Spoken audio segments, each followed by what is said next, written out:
Okay, so today Jonathan and I went and looked at a 4-unit for sale in Fajardo right here in Puerto Rico. And Jonathan's possibly considering buying this property. I would help finance it and partner with him. Yep. And it was interesting, we went and looked at it because the strategy is either long-term rental or overnight vacation rental.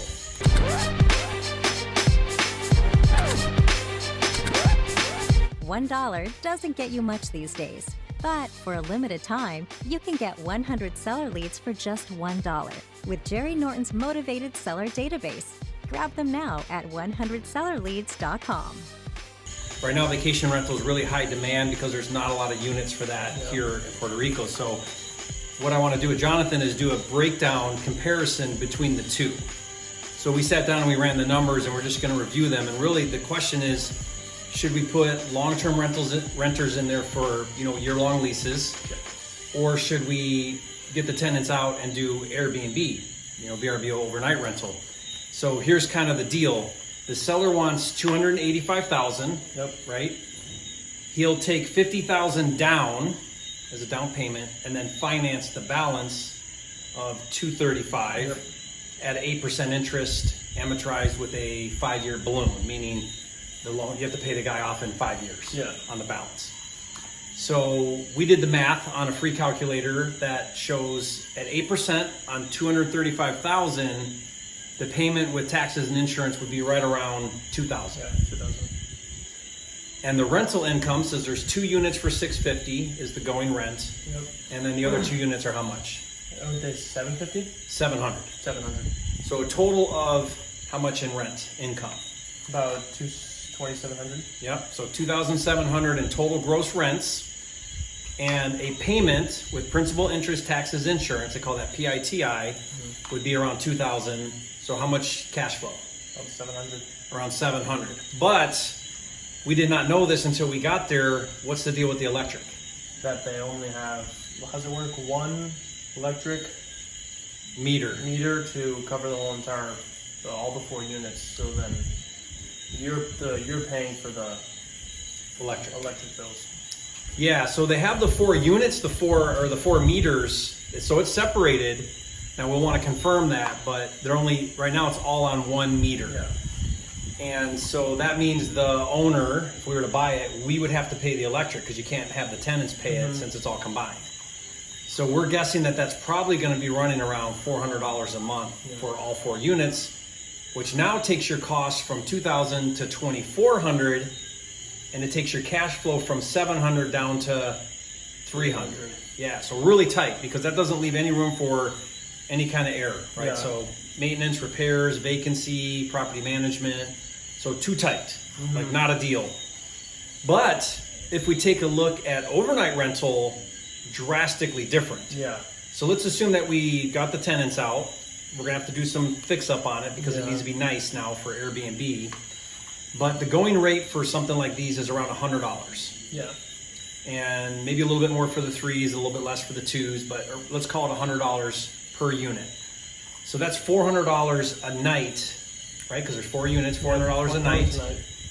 30 nights a month would be how much? Do you remember?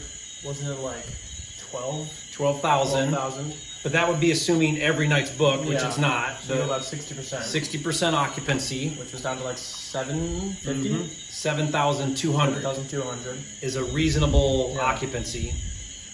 So 7,200 versus 300. versus 2,400 in cost. So you're still going to have the 2,400 in cost, probably, right? Yeah. But now you go from $300 a month to, what was it, around 5,000, close to 5,000 a month. Huge difference. Huge. Now there's more work involved, right? Because you got to book them, you got to pay a fee to like Airbnb or VRBO, you got cleaning, so there's more work involved with an overnight rental model, but way more cash flow. Yeah. And so that's why it makes a whole lot more sense often to, if it's in the right location, to consider overnight rental versus long-term rental. So this thing goes from like not a deal at all as overnight or as long-term, but a phenomenal deal on VRBO. Yeah. So there are 3. The problem is with this deal is there are 3 tenants. So 3 of the units are occupied. 2 of those are leases until like another, so 10 months still. So they're new leases, which means we'd have to keep those tenants in play. And then once they leave, then we could consider the VRBO model. Yes. So do we want to take on a deal with very tight margins until we can get the tenants out? Maybe. What's cool about it is it's only $50,000 down, and the guy will carry the loan with us. Yeah. So that's kind of attractive. It's called creative financing. By the way, guys, we'll give you a free creative financing hack guide that shows you all these different ways to do creative financing. It's really cool. I'll put the link to that in the description below. But it's really exciting, Jonathan. I mean, it's kind of fun to walk that property and kind of think through things.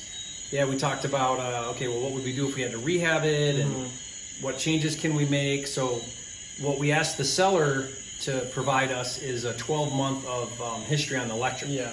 Because we really need to understand how much is it costing for the electric, because there's air conditioning units, like the portable units. So those guys are cranking AC every day. Yeah. It might be expensive on the electric there that we would have to cover. So any thoughts you had about it? I mean, what was your thought looking at it? I thought it was pretty cool. Maybe some new windows. Windows looked a little rough. Looked a little rough. Maybe we'll fix it up here and there, tile. Yeah, we went in one unit that we knocked on the door and the tenant let us go in there. They fixed it up nicer. Did you think it was a little nicer? Yeah, the tile felt better. In the front? Yeah, it had newer tile. Bathroom didn't look much different. Kitchen kind of looked the same. So those units that unit wasn't that much different than the empty one, but we'd have to spend some money on Airbnb, because people are going to want kind of updated, nicer tile, new paint, air conditioning, all that jazz. There wasn't a fridge in it, so there's some money we'd have to spend if we were to do that. But kind of exciting to think about, doing some deals like that here in Puerto Rico. All right, hope you guys enjoyed the video. We'll see you on the next video. Sounds good.